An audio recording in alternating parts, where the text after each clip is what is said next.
Muy bien.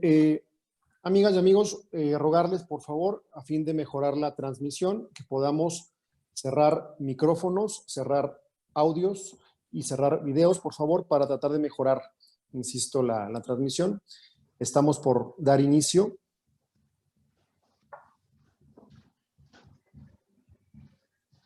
Ya se conectó nuestra cosecretaria Amaranta, nuestra cosecretaria María Aurora también.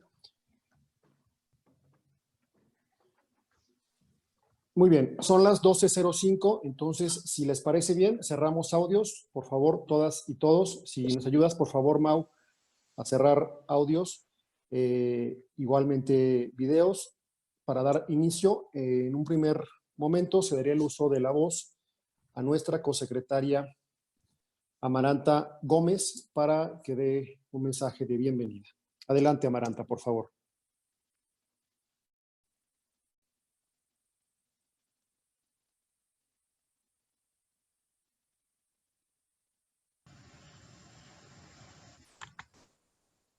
Hola.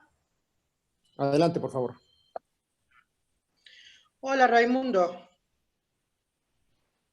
Muy buenos días, amiga. Adelante, te escuchamos. Hola, Amaranta. ¿qué tal? Buen día. Adelante. Bien, gracias. Perdón, no tengo cámara puesta afortunadamente porque como somos varios, mejor quitamos la cámara. Pero bueno, muchísimas gracias a las y los que han asistido en este momento a esta convocatoria, a esta reunión, que cada vez más, gracias a la tecnología, vamos a tener que estar explorando cada vez más.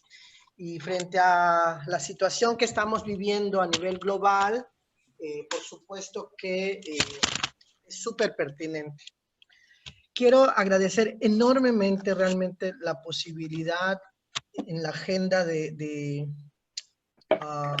un segundo. ¿Sí me escuchan? Sí.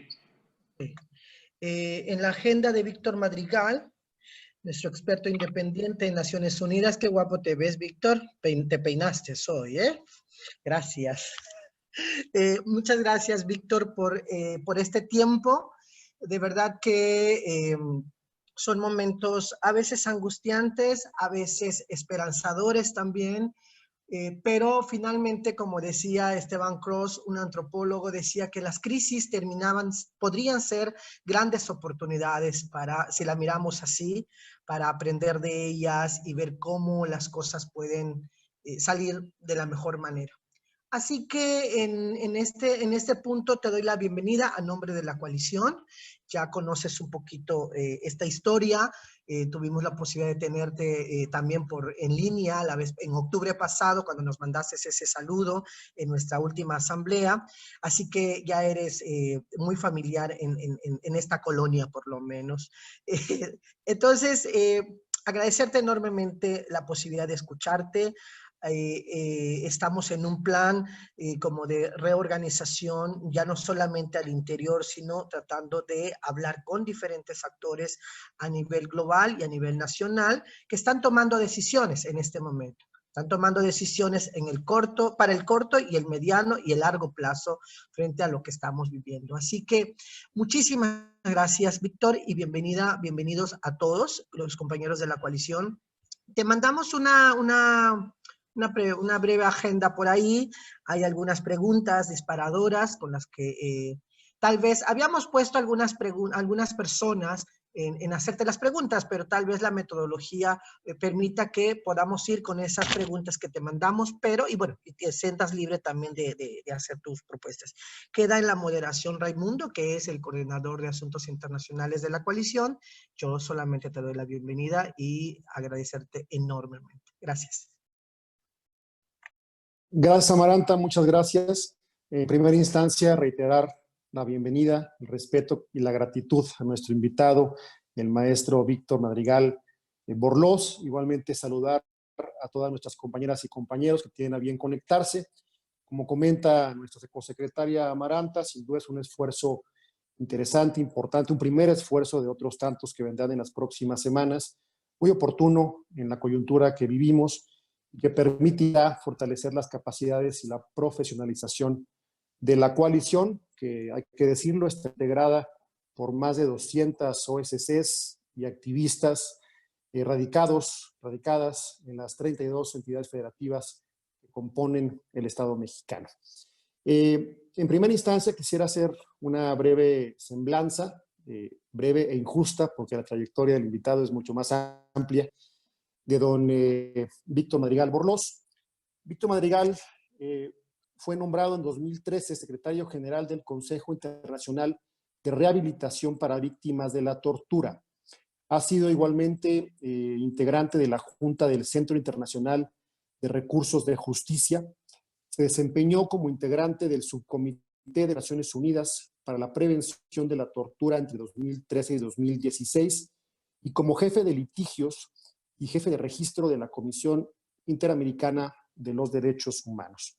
También ocupó cargos en el Instituto Danés de Derechos Humanos y la Corte Interamericana de Derechos Humanos.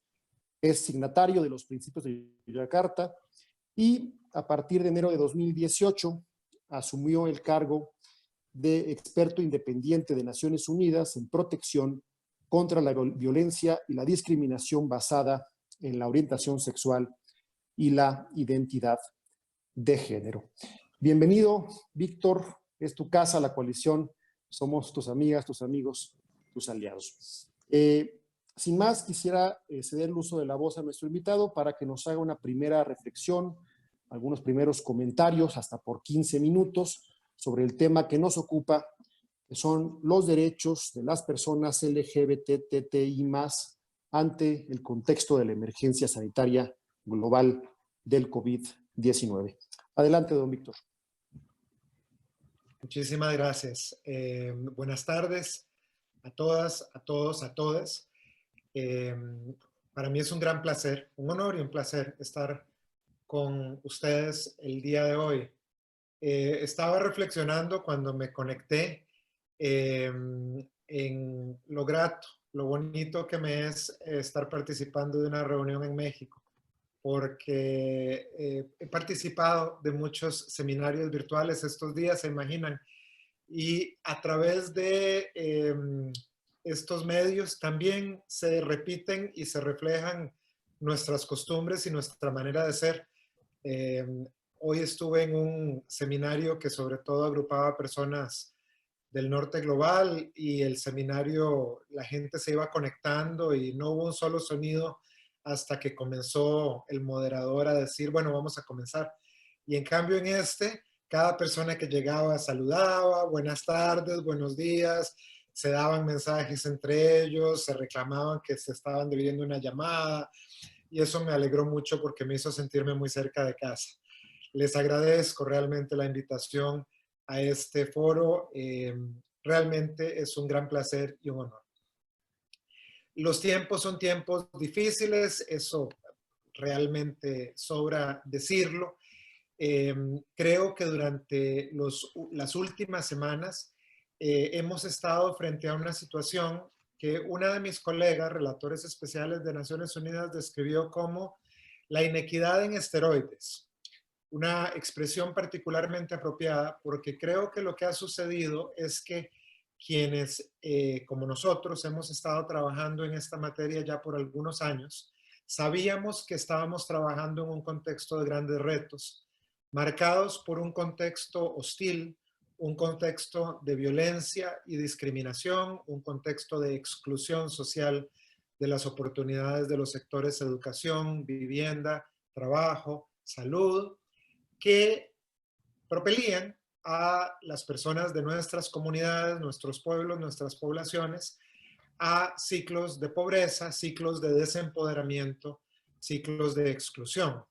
Estábamos luchando ya contra un contexto que era adverso en ese sentido y en este momento se presenta esta situación del COVID-19, esta inequidad en esteroides que lo que hace es exacerbar todas estas realidades de discriminación y exclusión y marca lo que desde mi punto de vista es una visibilización de las consecuencias y las enormes dificultades que generan la pobreza, el desempoderamiento de grandes poblaciones y, de nuevo, la desigualdad que marcan, ya en este momento podemos decir, alrededor del mundo, la realidad de nuestras sociedades.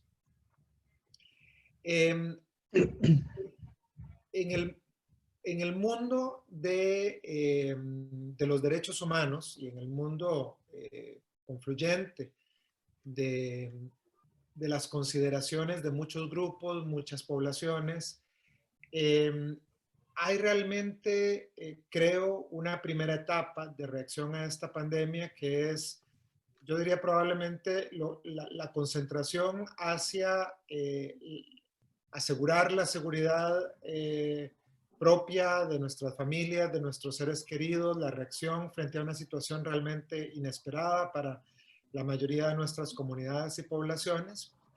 Y luego creo que es importante reconocer también que se presenta esta necesidad de rediseñar, reinventar métodos de trabajo para las organizaciones que apoyan a estas personas, a estas comunidades, que generan lo que creo ha sido un espacio de algunas semanas en las cuales ha habido un reacomodo, pero ya en lo que son, calculo que las 3 o 4 últimas semanas, de parte del mandato hemos estado recibiendo información consistente sobre la problemática tal y como está revelándose alrededor del mundo.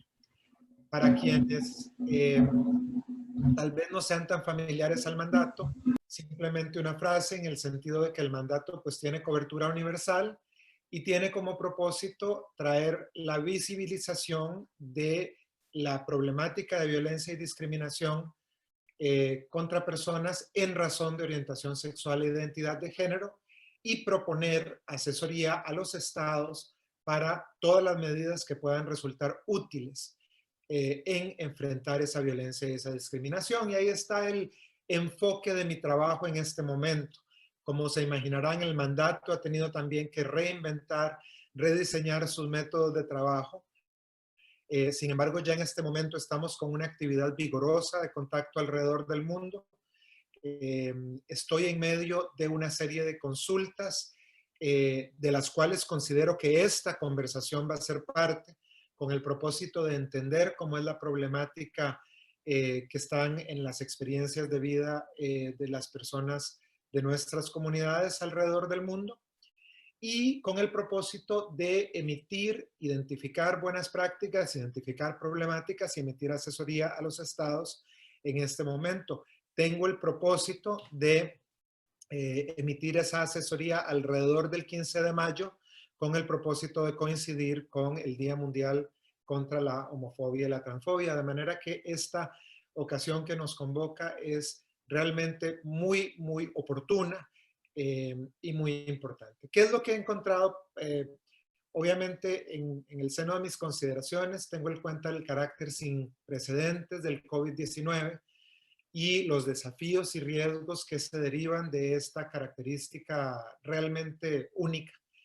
Y que, como digo, al mismo tiempo es paradójicamente y de manera un poco desconcertante, es única en su naturaleza, pero por otro lado no representa más que la exacerbación de desigualdades, inequidades y exclusiones que ya teníamos diagnosticadas, que ya conocíamos muy bien y de las cuales vamos a poder hablar un poquito más en detalle a lo largo de esta conversación.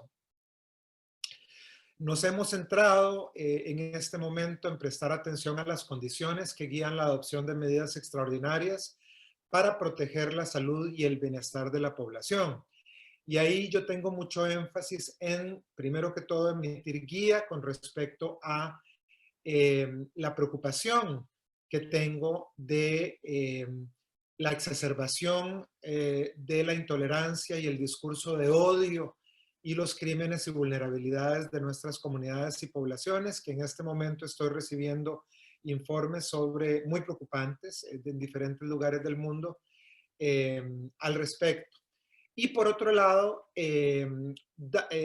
entender y emitir criterios sobre las condiciones que guían la adopción de medidas. Por ejemplo, asegurar que en el proceso de diseño y adopción de las medidas siempre que sea posible haya consulta, por lo menos consultas mínimas para comprender cuál va a ser el impacto de las medidas en la población, cómo asegurar una garantía al acceso justo y no discriminatorio, no solo a los servicios de emergencia, a los servicios de urgencia, sino también a la información relacionada con estos servicios. Y ahí creo que había una parte de las preguntas que se había mencionado con respecto a las posibilidades, pero también las limitantes que tiene las dificultades de acceso al Internet de parte de grandes partes de nuestras poblaciones. Y por último, ¿cuáles son los criterios que deben guiar la atención médica y tratamiento para todas las personas? En un contexto en el que sabemos que nuestras comunidades y poblaciones han enfrentado históricamente y por razones muy claras, barreras muy significativas para acceder a los servicios de salud.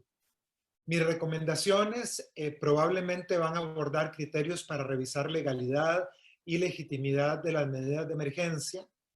Yo estoy muy preocupado porque varios reportes informan de aumento de uso excesivo de la fuerza, en algunos casos restricciones a las organizaciones de la sociedad civil, a las que se añaden grandes preocupaciones que todos tenemos con respecto al futuro financiamiento de las organizaciones.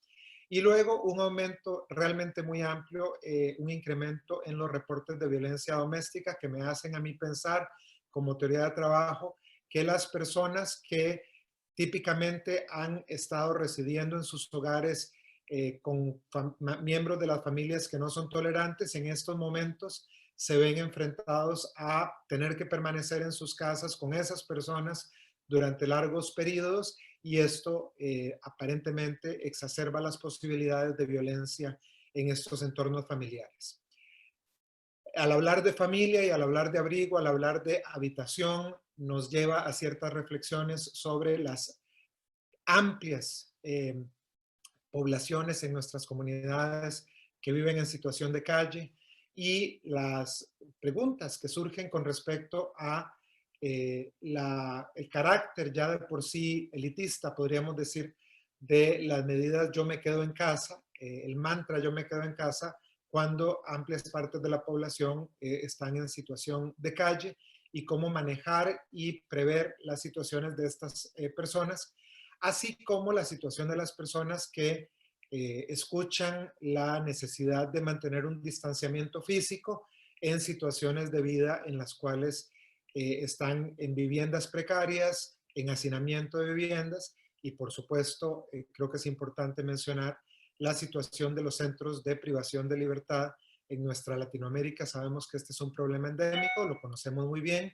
y en ese caso hemos visto, por ejemplo, las imágenes que salen de El Salvador, en las cuales aparentemente pedir una distancia de 5 centímetros es mucho. Por lo tanto, ¿cómo hacemos para asegurar los estándares de distancia de 2 metros?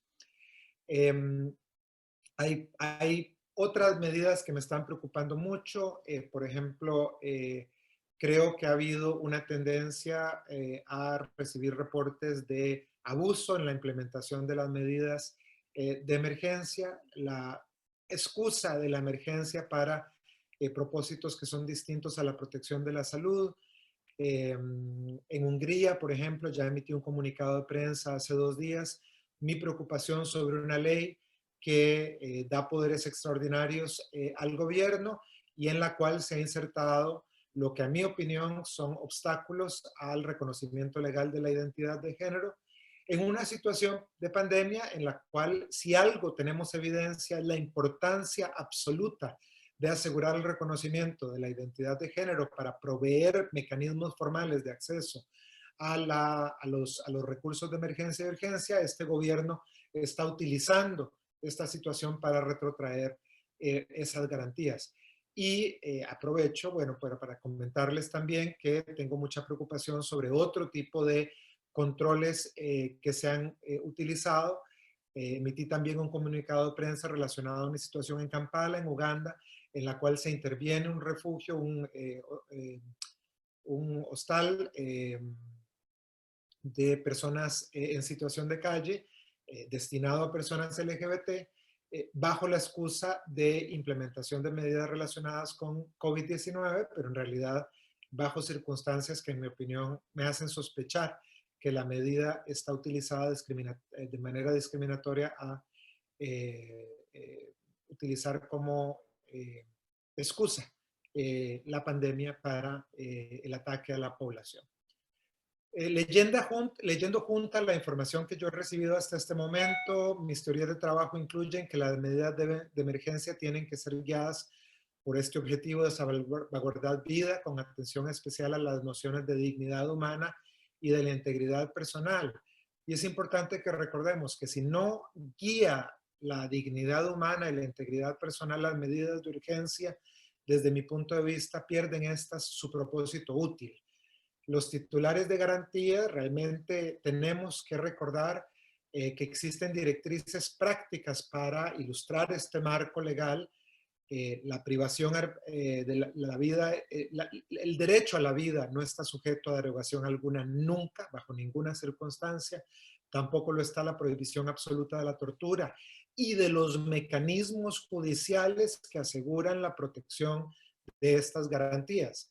Ahora, de nuevo aquí vemos importantes retos que presenta esta situación de pandemia, porque evidentemente también los servicios de acceso a la justicia están siendo retados por esta situación y por las limitaciones que existen de acceso físico. Por último, aquellos derechos que sí son sujetos a derogación, esas derogaciones tienen que ser guiadas por principios de legalidad, necesidad, proporcionalidad y, en el caso del uso de la fuerza, precaución. Y, muy importante, ni la suspensión de derechos ni la suspensión de garantías democráticas puede ser indefinida en el tiempo. Tiene realmente que proveerse un marco en el cual no podemos pensar que ni la democracia está suspendida, ni la democracia puede suspenderse indefinidamente. Es importante recordar estos principios. Por último, en este marco que estamos trabajando y con respecto al cual me encantaría que pudiésemos tener un intercambio para que también sus voces puedan verse reflejadas en los pronunciamientos del mandato y conocer yo cómo puedo de manera mejor responder a sus necesidades. Les comento que estamos trabajando muy fuertemente para dar ejemplos y guía concreta sobre cómo puede asegurarse un marco respetuoso a los derechos humanos de implementación de medidas relacionadas con la pandemia. Este marco que evidentemente va a tener como puntos de referencia el criterio de asegurar acceso no discriminatorio y aplicación y efectos no discriminatorios, la prevención de la discriminación indirecta, como aparentemente es la producida por la medida de pico y género que se está dando en algunos otros países de Latinoamérica, asegurar que existan mecanismos de rendición de cuentas, asegurar que haya participación en el diseño de estas medidas y, por último, asegurar que haya un respeto al principio de empoderamiento a las comunidades que se ven afectadas. Todo esto en un contexto, de nuevo, en el cual creo que hemos estado en algunas semanas en las cuales nuestras capacidades de reacción se han visto retadas, pero que en este momento sabemos que tenemos ya un marco dentro del cual comenzar a referir también criterios de política pública, referir criterios sistémicos, que es obviamente el marco en el cual el mandato se mueve, asesoría a los estados con respecto a estos criterios y con respecto al cual pues espero sus comentarios y de nuevo, con el permiso de ustedes, generoso, yo consideraría esta reunión parte de este conjunto de consultas que estoy realizando a nivel global. Ya he realizado 2 en inglés, hoy en la mañana tuvimos una, ayer hicimos otra, hubo también hoy una en francés y esta es la 5ª reunión en español que realizo y que involucra pues obviamente a nuestra región y que desde mi punto de vista me está permitiendo tener una panorámica sobre las preocupaciones de nuestras comunidades. Querido Raimundo, estoy seguro que me extendí más de lo que me habías dado, con mis enormes disculpas.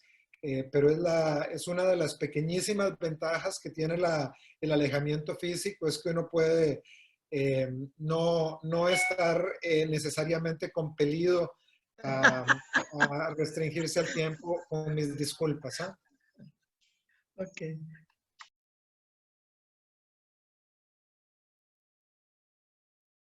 ¿Raimundo? Perdón, el micrófono no me estaba traicionando. Sin ningún problema, al contrario, agradecemos tu primera intervención, Víctor. Sin duda una reflexión importante, interesante. Creo que todos en la coalición estamos palpando esa inequidad en esteroides a la que hace referencia, sí en materia de salud pública, pero también en cuanto a la precarización y a la violencia de nuestras poblaciones. También creo que coincidimos en que las medidas ante la emergencia sanitaria deben respetar la dignidad humana y la integridad personal. Y únicamente al margen, comentar que justo hace unos días la coalición se pronunció, manifestó su preocupación ante la política pública de pico y género, particularmente en el caso de Colombia. Hemos estado atentas y atentos a estas políticas públicas que consideramos atentan contra los derechos humanos. A fin de profundizar sobre esta primera reflexión, don Víctor, quisiera dar pie a algunas preguntas y respuestas que fuimos formulando, integrando a partir de las inquietudes que nuestras compañeras y compañeros nos fueron manifestando en estos últimos días. En primera instancia, sobre los mecanismos de Naciones Unidas y la profesionalización del activismo. En la historia han sido reiterados los casos de emergencias, al margen de su índole, en donde ciertas poblaciones resultan especialmente vulnerables. Tal es el caso de las personas migrantes, las personas con discapacidad, las y los adultos mayores y, por supuesto, las personas de la diversidad sexual, con especial énfasis en las personas trans, las personas con VIH y quienes desempeñan un trabajo sexual. Las preguntas serían: ¿qué mecanismos de Naciones Unidas podemos recurrir y cómo hacerlo cuando estemos frente a violaciones en materia de derechos humanos? ¿Y de qué forma el sistema de Naciones Unidas puede coadyuvar a la profesionalización del activismo LGBTI+, particularmente en México? Adelante, don Víctor. Muchísimas gracias. Yo te ruego que me quites el don. Me tomé la libertad de quitártelo yo vos, así que por favor, haceme el favor de no poner... Hecho, te quitamos el don Víctor. Gracias. Gracias. Vean, primero que todo, la última parte de esa pregunta, espero no sonar demasiado como un político, pero se los tengo que decir. En realidad, somos nosotros, los mecanismos internacionales, los que aprendemos muchísimo del activismo LGBT. ¿Por qué? Porque es un activismo que se ha forjado a través de se ha curtido, realmente utilizo la expresión desde ese punto, se ha curtido en las situaciones y las circunstancias más adversas. Yo tengo el privilegio de haber trabajado como parte y beneficiándome del trabajo que realiza las organizaciones de base LGBT, y realmente uno de los puntos que yo quería transmitir a través de la comunicación, la carta abierta que emití el 27 de marzo a la comunidad, es que yo creo que el activismo LGBT tiene mucho que compartir con la comunidad global en este momento, porque es un activismo que está acostumbrado a operar en la adversidad y en los retos enormes, y es un activismo que está basado fundamentalmente en la solidaridad de base. Y en eso creo que el nuestro, así como algunos otros, son sectores privilegiados en tener herramientas para poder enfrentar este tipo de monstruosas situaciones como las que tenemos. Ahora, ¿qué es lo que sucede? Lo que sucede con respecto a una situación como esta es que nos demuestra en realidad el carácter interseccional de las preocupaciones de derechos humanos. Como sabemos, todos tenemos muchas identidades en un solo cuerpo. y las experiencias únicas de privilegio y de discriminación, y a donde nos ubiquemos en ese espectro, cada una de nosotras, está determinado por la unión de todas estas identidades que se traslapan. Y entonces, en situaciones como esta, esa vulnerabilidad que se mencionaba, que se expresa, no es más que la expresión de tomar un punto de partida en el análisis. Pero en realidad lo que esta pandemia demuestra y lo que nos ha demostrado a nuestros colegas de procedimientos especiales en Naciones Unidas es que cada uno de nosotras y nosotros podemos tomar el punto de partida distinto, pero siempre tenemos que llegar al momento en el cual tenemos en cuenta esta riqueza, esta multiplicidad de identidades que crean experiencias únicas de vida, que en una gran mayoría de los casos son además experiencias únicas de discriminación y violencia en nuestra vida diaria. Entonces, el qué se puede hacer en Naciones Unidas refleja esta realidad. Yo soy parte de un sistema, que es el sistema de procedimientos especiales, en el cual existimos una cincuentena, así se dice, ¿no? Una cincuentena, somos alrededor de 50 relatores especiales, expertos independientes, que trabajamos cada uno de nosotros en un tema particular. Está el relator sobre la tortura, el relator para personas migrantes, la relatora para personas que viven con discapacidad, la relatora para personas adultas mayores, y está el experto independiente relacionado con identidad de género y orientación sexual, que soy yo. Nuestro trabajo ante esta pandemia ha sido mantenernos vigilantes para observar cuáles son las preocupaciones que vienen del terreno y también recibir preocupaciones sobre violaciones específicas en materia de derechos humanos. ¿Cuáles son nuestros ámbitos de operación? El más variado que ustedes se puedan imaginar.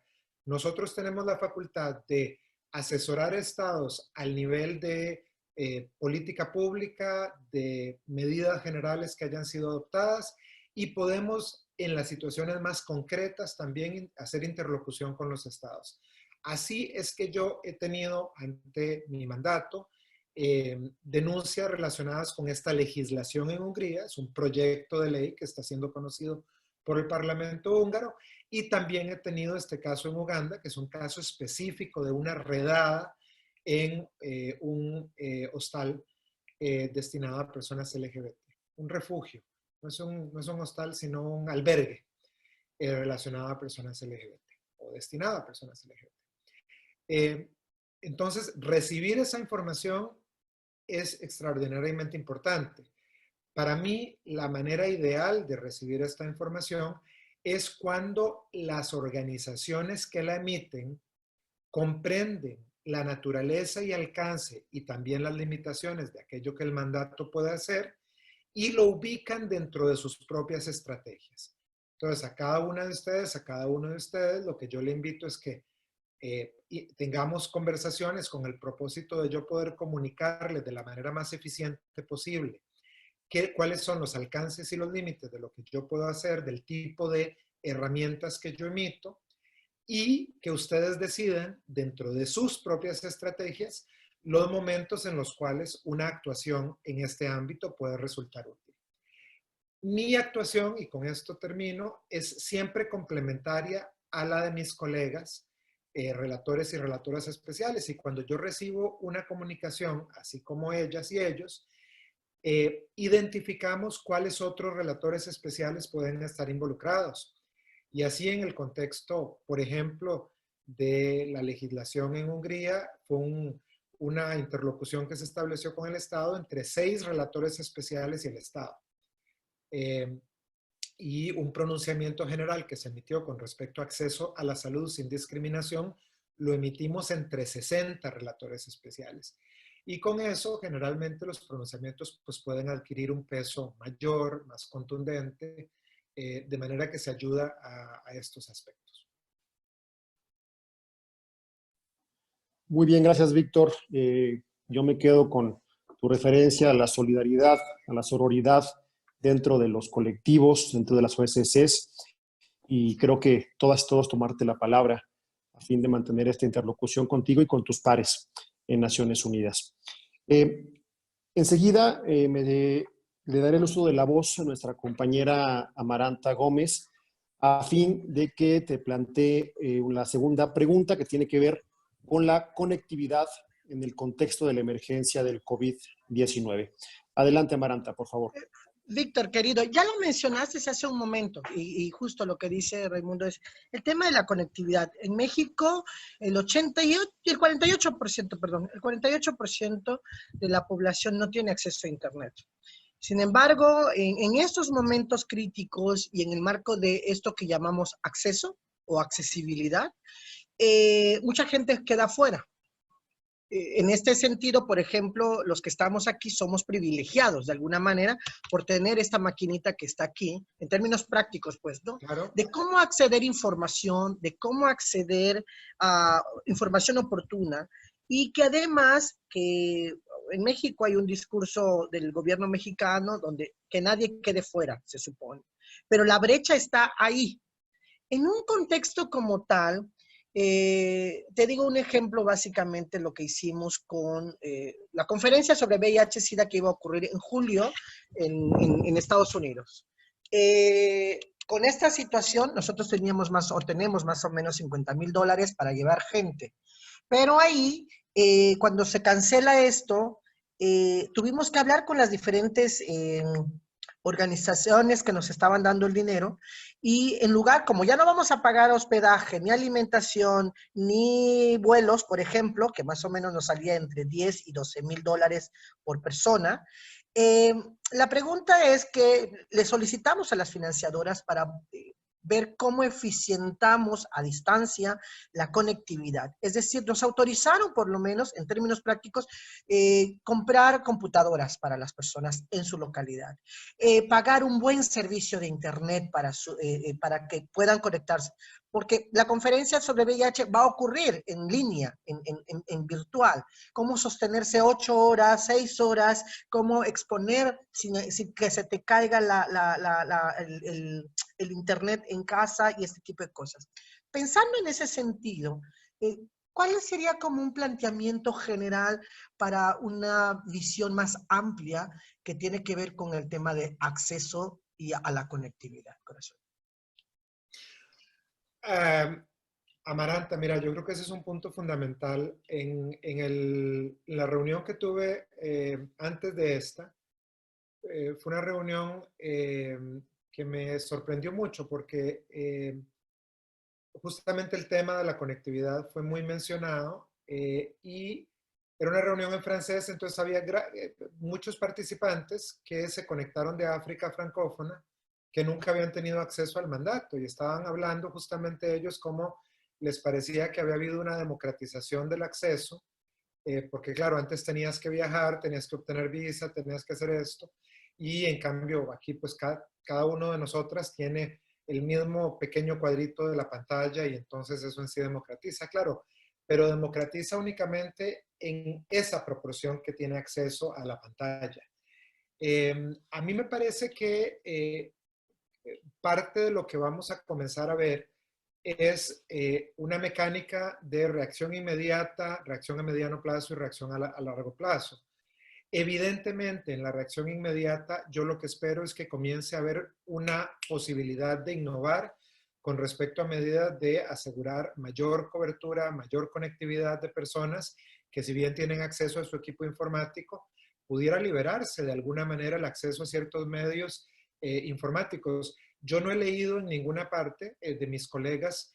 Mis colegas, por ejemplo, han emitido, la relatora relacionada con derecho a la vivienda emitió un llamamiento para que se suspenda todo desalojo basado en la imposibilidad de personas afectadas por la pandemia, cualquier desalojo de sus... varios relatores han pedido que no opere ningún alza en ninguno de los servicios públicos durante la pandemia. Y por último, el relator de acceso a agua y servicio sanitario pidió que se asegurara la liberación del servicio de agua ahí donde está disponible. No he visto todavía que nadie recomiende, yo creo que aquí sería importante comenzar a pensar en ese sentido, que los estados dediquen atención a asegurar la liberación de algunos mecanismos de cobertura por Internet. Creo que eso sería importante.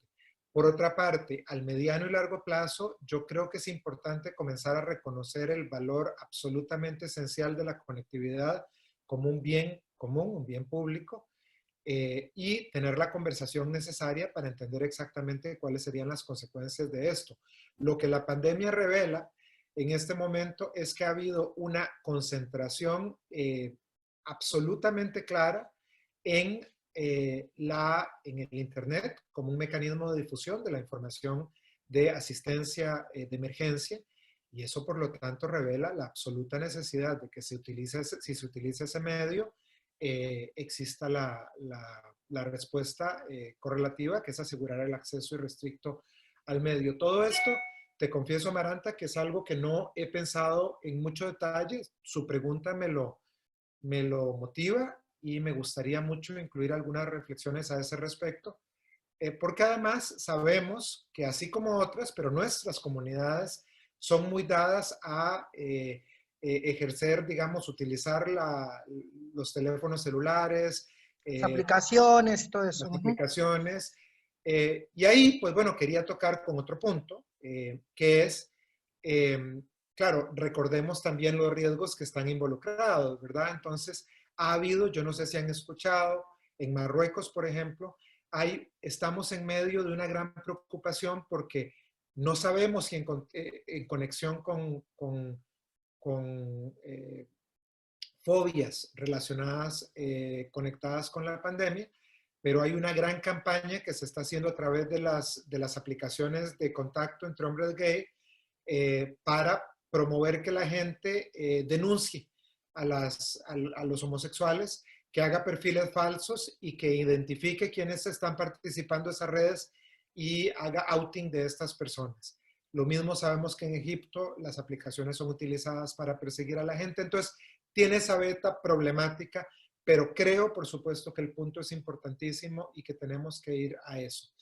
Un ejemplo también muy interesante, hay un par de organizaciones que han estado enfatizando la necesidad de crear facilidades de microcréditos, que son para organizaciones que lo que necesitan en el inmediato son esos $50 para asegurar que el servicio de teléfono y de internet esté... Claro, eso es importantísimo. Y entiendo que eso es parte de algo, y de nuevo es parte de una de las recomendaciones que voy a emitir.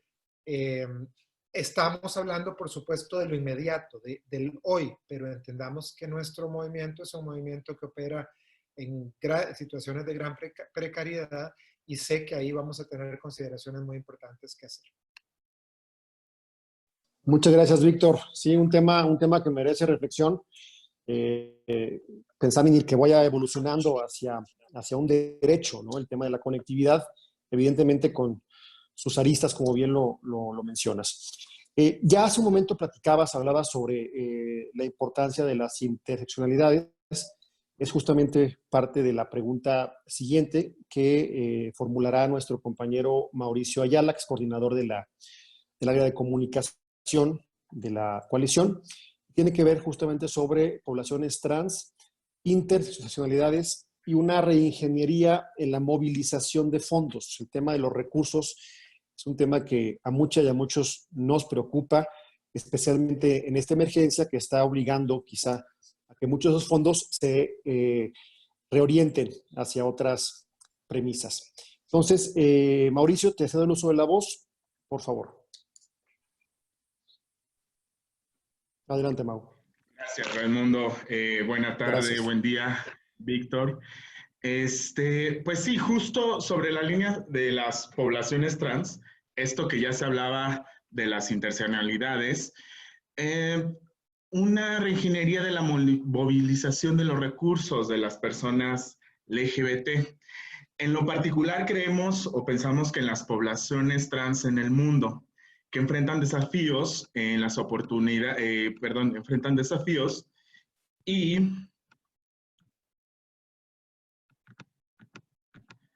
aquí se me movió mi pregunta. Presentan desafíos en relación a las oportunidades laborales, la deserción escolar, la falta de la preparación con la realidad cotidiana, que dificulta el acceso al medio de vida de ingresos suficientes y estables. Y entonces, en miras de esto, ¿qué programas o alternativas de financiamiento existen en el sistema de Naciones Unidas para atender a las interseccionalidades, ya sean desde las poblaciones trans, adultas, adultos mayores, pueblos originarios, personas con VIH, personas privadas de su libertad, en fin, todo lo que cruza con el tema de la diversidad sexual? Sí, claro, muchísimas gracias por esa pregunta. Yo creo que en este momento una de las grandes preocupaciones de nuestras comunidades y particularmente, obviamente, de las organizaciones de la sociedad civil que trabajan en la base, eh, es cuáles van a ser las consecuencias de esta pandemia y este nivel de inversión que se ha inyectado a la economía, las necesidades obvias, la caída, el regreso a la pobreza de los millones de personas que habían salido de la pobreza durante las últimas 2 décadas, de acuerdo con los índices de Naciones Unidas. Creo que todo eso va a ser parte de un cuestionamiento global que va a ser necesario que todas hagamos desde un punto de vista mucho más amplio de lo que es únicamente las preocupaciones específicas de nuestras comunidades y poblaciones. Y ahí voy a un punto que creo que para todas nosotras es realmente muy evidente e importante reconocer, y es que primero que todo, muchas de las inequidades, falencias y obstáculos de los que estamos hablando existían antes de la pandemia y se vieron exacerbados por la pandemia, pero lo peor de todo es que van a verse aún más afectados a menos que logremos encontrar soluciones eficientes, efectivas, que también sean rápidas al respecto. De manera que, por ejemplo, uno de los colegas que está en la reunión mencionaba a través del chat el desabastecimiento de antirretrovirales, por ejemplo. Esa es una situación que se ha dado en muchos países de América Latina y en realidad del mundo desde antes de la pandemia, pero en este momento se manifiesta mucho más. Mi querida amiga Gloria Cariaga, en un simposio en el cual estuvimos hace poquito, mencionaba los obstáculos que genera la transformación de alas hospitalarias que atendían de manera preferente a las personas seropositivas y que ahora están reconvertidas para atender víctimas de la pandemia. Todos estos retos van a ser cuestiones que realmente exigen respuestas muy significativas de parte nuestra. Naciones Unidas en sí tiene muy pocos mecanismos. Ciertamente el sistema de procedimientos especiales no es un mecanismo de financiamiento. Más lo que tenemos, creo, en el sistema de procedimientos especiales es la posibilidad de identificar cuáles pueden ser criterios guía para que las entidades de financiamiento y la filantropía, el mundo de la cooperación pueda dirigir sus recursos. Yo no tengo la menor duda de que una gran parte de mis recomendaciones van a estar destinadas a asegurar la protección de este sistema integral que se ocupa y se preocupa de los derechos humanos de las personas LGBT. Pero es importante reconocer que esto también está inscrito dentro de un contexto global en que toda población en situación de vulnerabilidad está en este momento preocupada, ocupada, para revelar cuáles son los efectos particulares de la pandemia en ella. Piensen ustedes cualquier ángulo de población en situación de vulnerabilidad y van a encontrar una narrativa que la acompaña. Personas adultas mayores, personas que ven con discapacidad, personas afrodescendientes, privados de libertad, migrantes, solicitantes de asilo, refugiados, niños, mujeres, pueblos indígenas. Realmente es por eso que hay ciertas narrativas amplias y ciertas discusiones globales que desde mi punto de vista tienen que tomarse desde un ángulo global. Yo creo, es mi opinión, que la discusión sobre la inequidad, sobre la falta de acceso sistemático a lo que debe constituir un patrimonio mínimo de una persona, tiene que ser revisada en estos momentos y que la pandemia nos obliga a ello. Y esa no es una discusión que podamos tomar de manera aislada. Es una discusión que creo que todos tenemos una responsabilidad de plantear a nivel global de lo que es la dignidad de ser humano.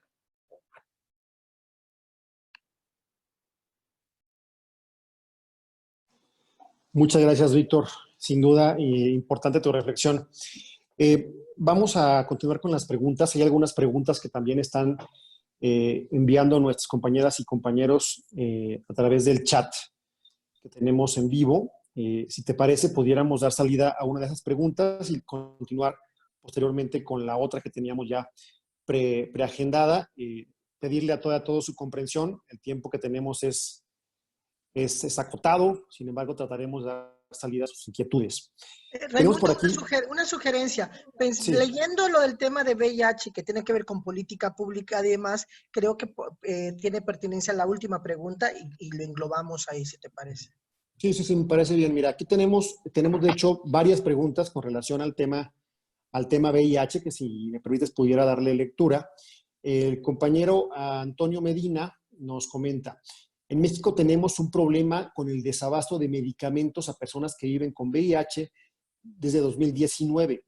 En el contexto de la pandemia, la vulnerabilidad de ese sector se agudiza y no hay respuesta por parte del gobierno. Pues está rebasado. ¿Qué lectura le da a esta problemática y qué soluciones recomendaría al activismo para su actuar? Enseguida hay una reflexión sobre el tema. Nos hablan de que no solo la reconversión de los servicios de salud, muchos profesionales de salud con experiencia en VIH los quitaron del servicio de VIH para mandarlos al tema de COVID-19. Si te parece, Víctor, esta pregunta sobre el tema de desabasto de medicamentos en México con relación al asunto o a la problemática del VIH.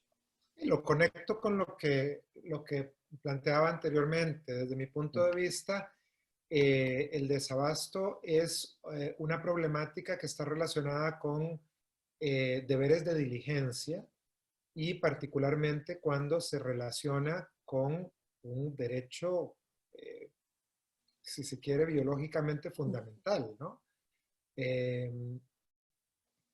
Esta es una situación de las muchas que creo que se pronuncia, se exacerba en una dinámica de pandemia, porque no es que las urgencias cambien, no es que lo que sea urgencia cambie, es que la narrativa política y pública se permite mayor latitud en una situación de emergencia sobre qué tan urgente pueda parecer un asunto sobre otro.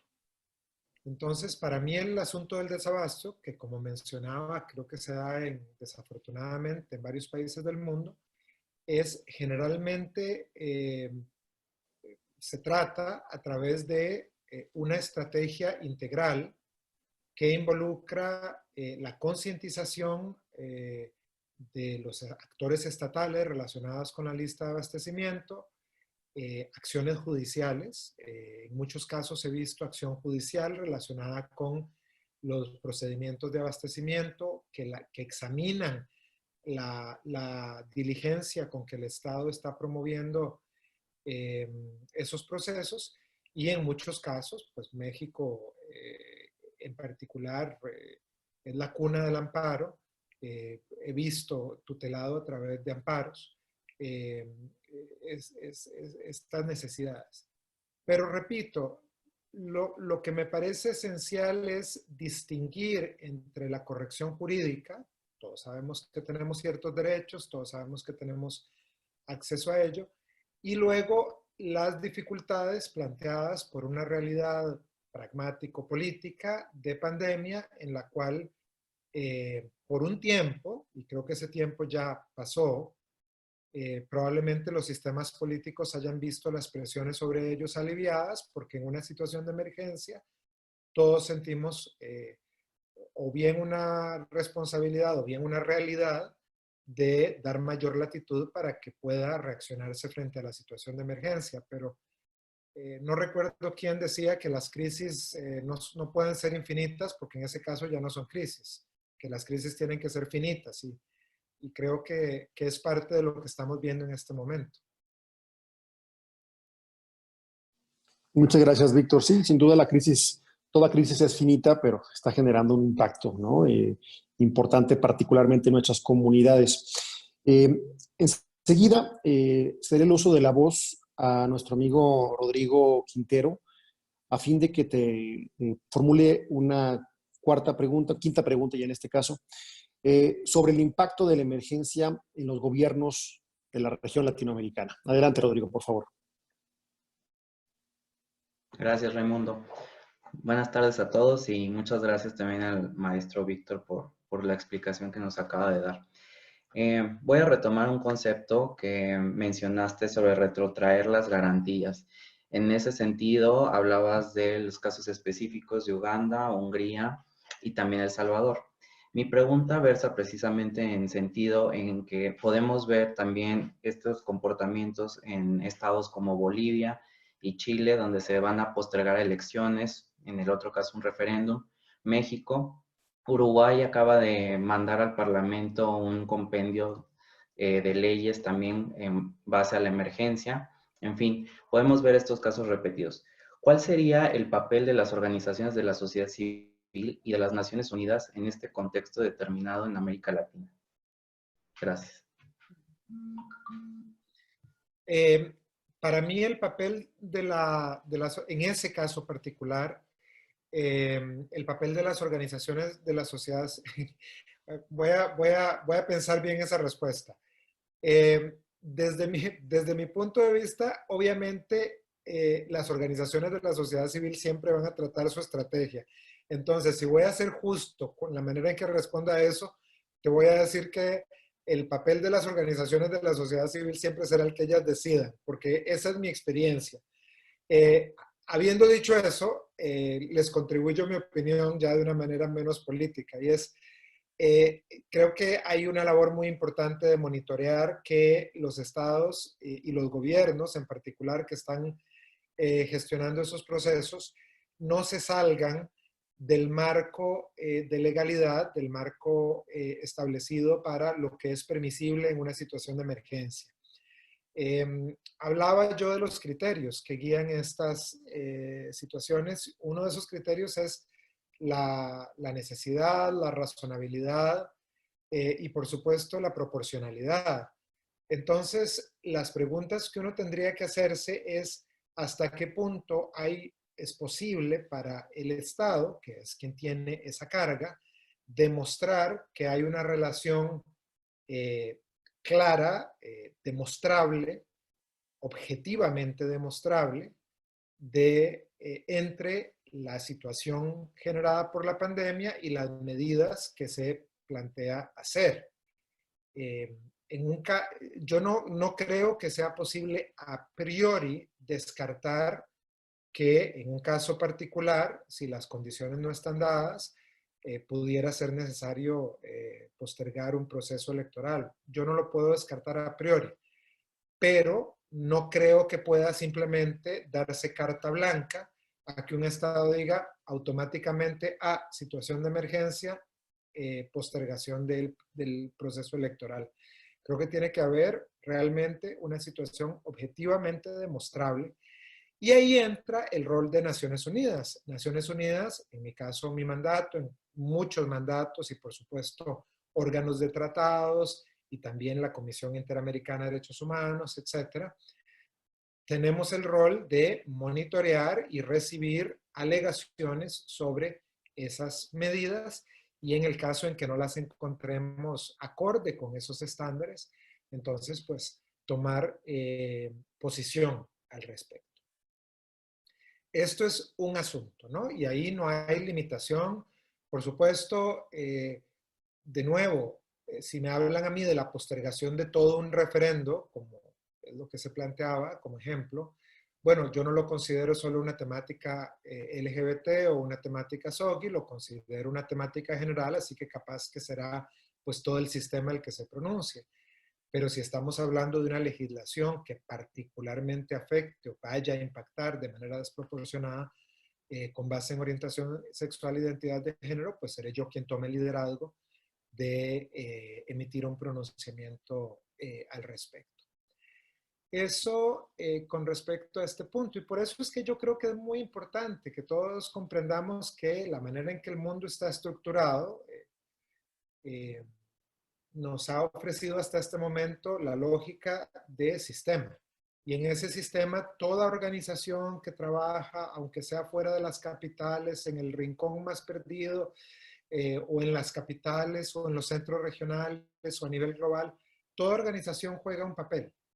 Y eso es importante que lo reconozcamos en la defensa integral de este sistema frente a lo que es obviamente un riesgo sin precedentes en este momento. Entonces, para mí lo que es importante de estas conversaciones es también reconocer los diferentes niveles en que están operando todas las organizaciones. Las últimas palabras que vi en el chat fue breves y concisos. Entonces, voy a... para las compañeras y compañeros, amigo, vamos a abrir brevemente por unos minutos los micrófonos para quienes deseen hacer uso de la voz, justamente en atención a los comentarios que se han estado vertiendo en el chat.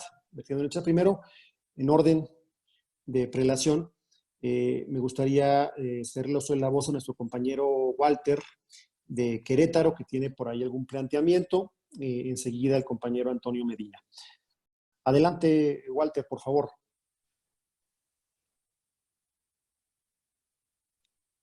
Walter, ¿me escuchas?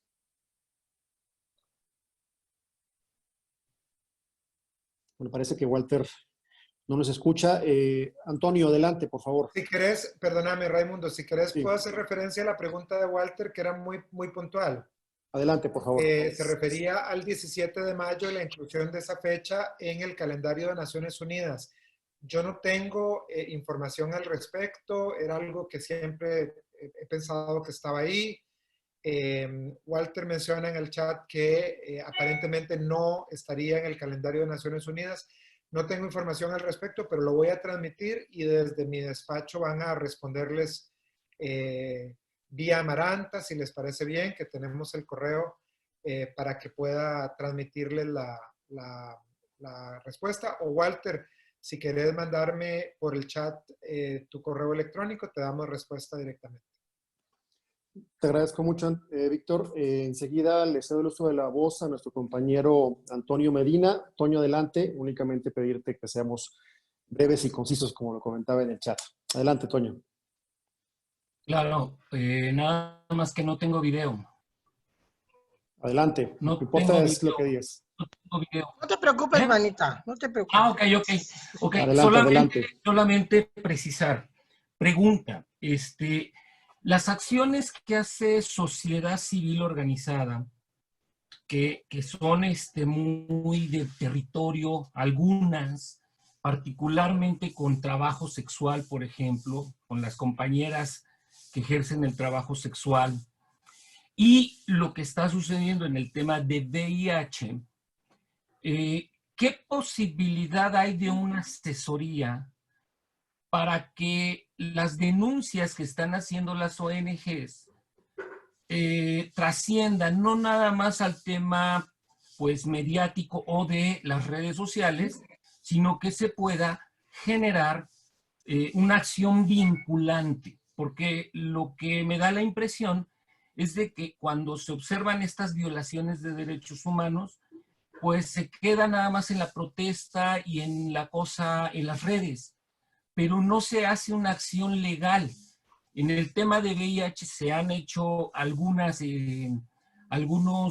amparos y han funcionado, pero no es la generalidad, es uno de los muchos temas que están ahorita vulnerando a nuestras poblaciones. ¿Qué tanto podría haber un asesoramiento internacional sobre hacer vinculante las acciones, que trasciendan a la protesta solamente? Esa es mi pregunta. Bien. Teníamos 12 horas para esta reunión, ¿verdad? Porque eso es lo que necesito para responder esa pregunta. Hay que ser concisos. Si tu agenda lo permite, aquí nos quedamos 2 días, no pasa nada. No. Pedimos Uber Eats. Voy a ser muy conciso. Adelante, Víctor. En lo que se refiere a los órganos, entidades que operamos a nivel internacional, me imagino que algunas de ustedes conocen al fabuloso Galeano, escritor uruguayo, que tiene una frase que yo utilizo mucho. Galeano decía, no existen cárceles para los estados. ¿Qué significa eso? Que quienes operamos al nivel internacional de una u otra manera, operamos siempre sobre realidades de ficción que en muchos casos funcionan muy bien por la persuasión moral y la autoridad moral de los órganos que emiten los pronunciamientos. Entonces, en diferentes niveles, las acciones que yo emito son lo que se conoce como recomendaciones a nivel internacional. Significa que los estados tienen la obligación de buena fe de considerarlas y en caso de considerar que yo las estoy emitiendo con razón, tienen la obligación de implementarlas.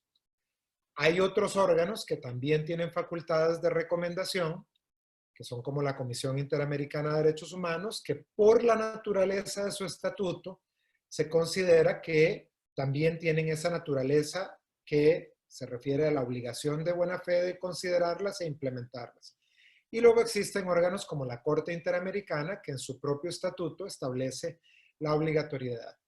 La realidad del asunto es que como ninguno de nosotros tenemos un ejército para implementar, de hecho, por dicha, en mi caso creo que es por dicha que no tengo un ejército, vamos a siempre depender en la autoridad moral de nuestros pronunciamientos. Y en ese caso, me parece que lo que tenemos que hacer es continuar asegurando la credibilidad, la actuación objetiva de los órganos internacionales. Y la segunda o primera parte de esa pregunta, que era qué posibilidades hay de que haya una asesoría para ver cómo puede entroncarse con estos diferentes órganos. A mí me tienen siempre a la orden, a mi despacho nos tienen siempre a la orden y por supuesto con todo gusto podemos entrar más en detalle sobre cuáles son los procedimientos que nosotros llevamos. De nuevo, mi mandato recibe casos individuales y a diferencia de otros órganos, como son la comisión, que conozco muy bien porque trabajé ahí 10 años, tenemos tal vez la desventaja de que nuestros pronunciamientos son más pequeños, mucho menos alargados, no tengo la facultad de llevar procesos de solución amistosa, pero tengo la posibilidad de emitir pronunciamientos muy rápido, a diferencia de la comisión que generalmente dura algunos años. Entonces, el conocimiento por parte de sociedad civil de cómo funcionan estos procedimientos es muy importante para entender en qué momento puede ser que un procedimiento es más apropiado a una estrategia que otro.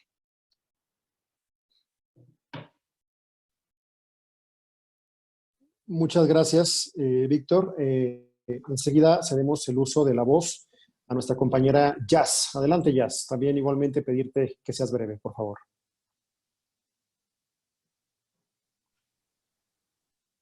Jazz. Hola, excelente día y tarde a todas, a todos y a todes, al maestro Víctor Madrigal. Yo quisiera saber cómo el experto independiente Soji nos podría ayudar o cómo le podríamos hacer para que se haga una recomendación a México, específicamente sobre los crímenes de odio por orientación sexual, identidad de género y expresión de género, porque es una problemática que en los últimos años se ha agravado en México, es una problemática que algunos colectivos y redes hemos, digamos que, recabado datos, pero logramos que la ONU Derechos Humanos se pronunciara hace como 2 años, año y medio, 2 años, se pronunciara por el asesinato de más de 7 compañeras transgénero y transexuales en menos de un mes, pero creo que sería importante que el SOGI independiente haga una recomendación sobre los crímenes de odio, sobre la impunidad que persiste en nuestro país y sobre el marco normativo actual que no se aplica en varios estados de la República, donde logramos se reformaran códigos penales para investigar este tipo de crímenes que no se está haciendo como es debido. Gracias. Con todo gusto. El tipo de mecanismo que es idóneo para ese tipo de situación es lo que se conoce como una comunicación individual, que es la posibilidad que tengo yo, como mandatado del Consejo de Derechos Humanos, de conocer situaciones específicas y emitir recomendaciones al respecto. En ese caso, lo que necesito es recibir la información sobre los femicidios, si se refiere a asesinatos de mujeres trans, y mi despacho sistematiza la información, yo la estudio, determino si coincido con que hay una preocupación y en ese caso emito una comunicación al Estado. De acuerdo con mis procedimientos, esa comunicación generalmente se emite con rapidez, pero permanece en la confidencialidad durante un periodo de 2 meses, en los cuales yo recibo la respuesta del Estado con relación a los casos específicos y a mis preguntas sobre esos casos específicos. Con base en la respuesta del Estado, que generalmente pues llegará antes de esos 2 meses, yo decido si la preocupación ha sido solventada completamente o si permanece, por ejemplo, las situaciones en la impunidad, si la investigación no es satisfactoria, y en ese caso yo tengo la facultad de hacer pública mi preocupación a través ya sea de un comunicado de prensa o de la emisión de una copia de la carta que mandé al Estado. Y se publica también la respuesta del Estado.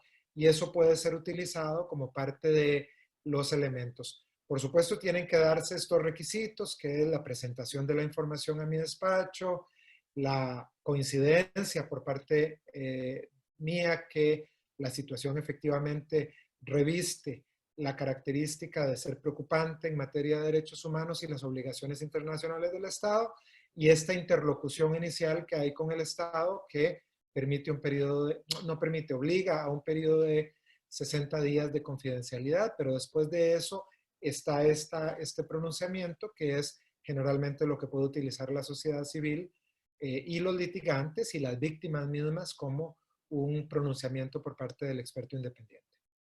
¿Dónde le podemos enviar la información que hemos recabado? A ver, amiga, perdón, creo que aquí el contacto va a ser a través de la coalición.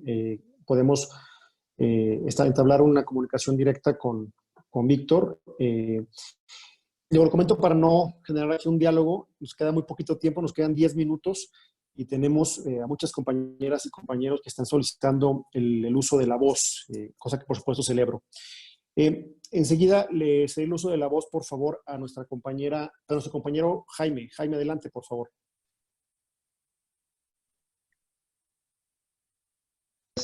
Gusto en saludarte aquí desde la Ciudad de México. Quisiera hacerte 2 preguntas muy rápidas, de respuesta muy rápida, y luego una pequeña reflexión. La primera, entiendo que hay esfuerzos desde la ONU para tener una convención internacional por derechos, por orientación sexual e identidad de género, y desconozco cuál sea el estado. La segunda es si existe en este momento una declaración de la ONU para reconocer a la población LGBT como población en situación de vulnerabilidad y sobre todo a las personas con VIH ante esta pandemia. Si me pudieras responder estas 2 muy puntuales. Perdón, Jaime, discúlpame, ¿me podrías repetir la segunda? La segunda es si existe en este momento, en medio de la pandemia, una declaración de la ONU para reconocer a personas LGBT y personas con VIH como poblaciones en situaciones de vulnerabilidad. Entendido. Esta convención que vos mencionás es algo que ha estado como una idea en diferentes foros de discusión. Yo no conozco que exista ningún esfuerzo concertado por parte de ninguna coalición de estados para crear una convención sobre derechos de las personas LGBT o relacionada con la eliminación de la violencia y la discriminación con base en orientación sexual e identidad de género. Me sorprendería mucho que exista ese esfuerzo concertado porque el último gran esfuerzo del sistema que fue titánico fue el esfuerzo por la creación del mandato del experto independiente. Yo no estuve involucrado, pero una gran coalición de estados y de coaliciones de la sociedad civil que estuvo involucrado en este esfuerzo. Y fue realmente muy difícil. Fue un esfuerzo, digo titánico, porque hubo una gran cantidad de capital político que estuvo involucrado en ese esfuerzo. Para que tengan una idea, fue una coalición de más de 40 estados y de más de 1.300 organizaciones de la sociedad civil que estuvieron involucradas, porque hay grandes bloques de estados alrededor del mundo que estaban virulentamente en contra de la creación del mandato. Entonces ha sido un gran esfuerzo.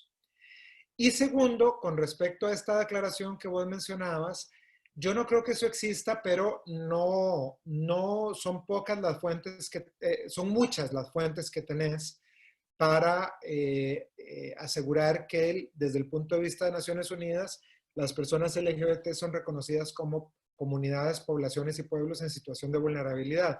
Entre ellas, el criterio que emitió la Oficina de la Alta Comisionada de Derechos Humanos para atención a las necesidades de la población LGBT en medio de la pandemia, con respecto a las cuales en un momento les puedo mandar el vínculo en el chat. Perdón, nada más muchas gracias. A ver, perdón, primero, por favor, pedirles que cierren sus videos, amigas y amigos, para no interrumpir la transmisión, ¿sale? Ahora sí, adelante, Amaranta. No, solamente decir que el acuerdo con Víctor es que tenemos 1 hora y media solamente, tenemos 9 minutos que nos resta, el tiempo se pasa siempre rápido. Hay 2 personas que pidieron la palabra y lo pusieron ahí, es Tania y Concho, nuestro compañero Concho y Tania, serían las últimas 2 personas que se le daría la voz en este momento. Y ahí cerramos porque Víctor tiene otros compromisos, así que por respeto a su tiempo nos vamos a pegar a eso. Gracias. De acuerdo. Reiterarle, por favor, cerrar audios y videos, compañeras y compañeros. Le cedemos el uso de la voz con mucho gusto a nuestra compañera Tania. Adelante, Tania. Hola, buenas tardes, gracias por la palabra.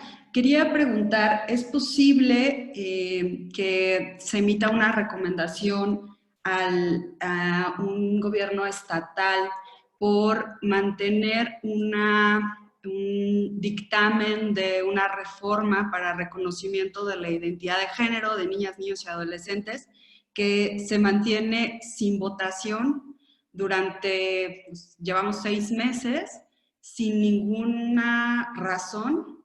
O sea, el proceso legislativo es la presentación de una iniciativa, después realizar un dictamen y después con un dictamen aprobado someterlo a votación en el Congreso. El tema es que se tiene ya un dictamen aprobado, pero debido, no sabemos a qué situación, probablemente un cruce de poderes entre el Ejecutivo y el Legislativo, que no se pusieron de acuerdo, han impedido que se pueda votar este dictamen y no hay ninguna justificación para no hacerlo. Y ahora en tiempos de pandemia, pues las diputadas y diputados no están acudiendo físicamente al Congreso, entonces ese dictamen continúa en pausa por 6 meses y pues quisiéramos saber si es posible hacer una recomendación específicamente a un gobierno estatal. La respuesta muy corta es, por supuesto que sí. Siempre que se refiera a agentes estatales, la recomendación puede cubrir toda la gama del espectro de agentes estatales. Y simplemente para manifestar que ahí también operaría el mecanismo de comunicación individual. Es decir, necesito entrar en conocimiento de los hechos que preocupan a la organización, a la entidad en este momento, para formar mi propio criterio sobre si coincido con la preocupación de que esto podría revelar un incumplimiento de las obligaciones internacionales del Estado. Que este incumplimiento no solo puede ser por acción, sino también por omisión. En el caso de legislación que permite la protección, generalmente lo que estamos hablando es de la posibilidad de una omisión de diligencia, ¿no? Gracias. Muchas gracias, Tania. Y ya para concluir, la última pregunta sería de nuestro Concepción, por favor. Adelante. Hola, buenas tardes a todas, todos, todes. Me da muchísimo gusto verles aquí. Yo aprovechando, digo, la verdad es que la plática es como muy, muy buena. Fue como un buen momento para reencontrarnos. Y sería como una propuesta también para la gente de la coalición. La pandemia nos está pegando de manera diferente, aunque sabemos justamente que somos poblaciones completamente vulnerables y hemos entendido el tema de la vulnerabilidad, pero nos está pegando también de manera completamente diferente y no hay un indicador o no hay una serie de indicadores que nos permitan justamente ver el impacto en los diversos niveles. En hombres gays a lo mejor es otro tema, en chicas lesbianas es otro tema, en personas trans, en niños. Y ahí me parece que nosotros tendríamos que elaborar un pequeño diagnóstico, porque todos nos estamos enterando de temas en nuestras comunidades, en las colonias, con la gente que estamos trabajando. Gente que está siendo golpeada, gente que está siendo violentada, gente que perdió el trabajo, gente que de repente era como proveedor en su casa y bueno, le aguantaban un poco el tema de ser lesbiana o de ser gay porque era quien proveía, pero ahorita que se queda sin empleo, pues obviamente la violencia se acrecentó sobre estas personas y todo. Hay casos que están ahí ya siendo como documentados, pero esa información no está sistematizada.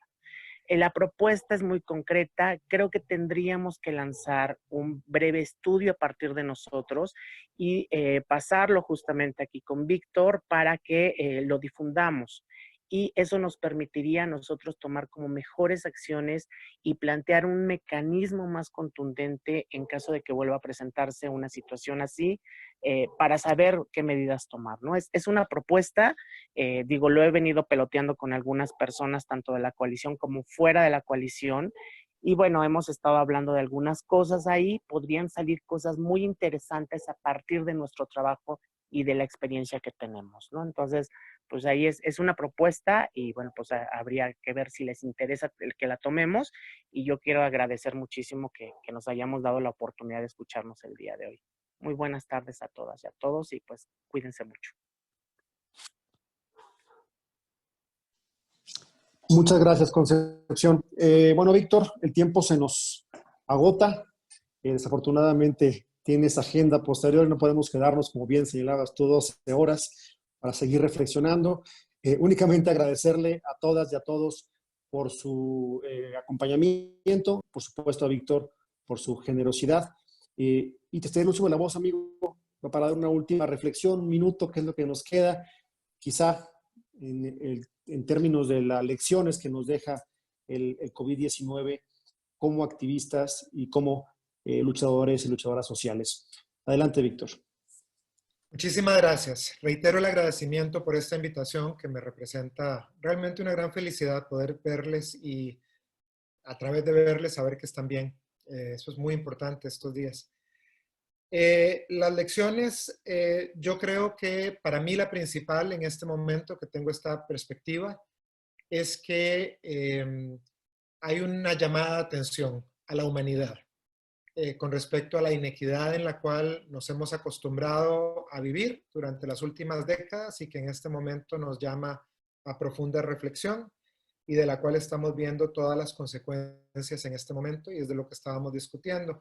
La iniciativa que mencionaba Concepción me parece interesantísima y por favor manténganme informado de los desarrollos en estos diferentes aspectos y todo lo que yo pueda hacer para traer visibilidad lo haré encantado. Tenía una solicitud, dos solicitudes, una muy amplia que es, por favor, no duden hacerme llegar al correo que puse en el chat cualquier información que tengan. No tienen que prepararme nada especial, el mandato es muy informal, con que me hagan llegar estudios que ya tienen preparados o cuestiones que ya tienen preparadas para el conocimiento.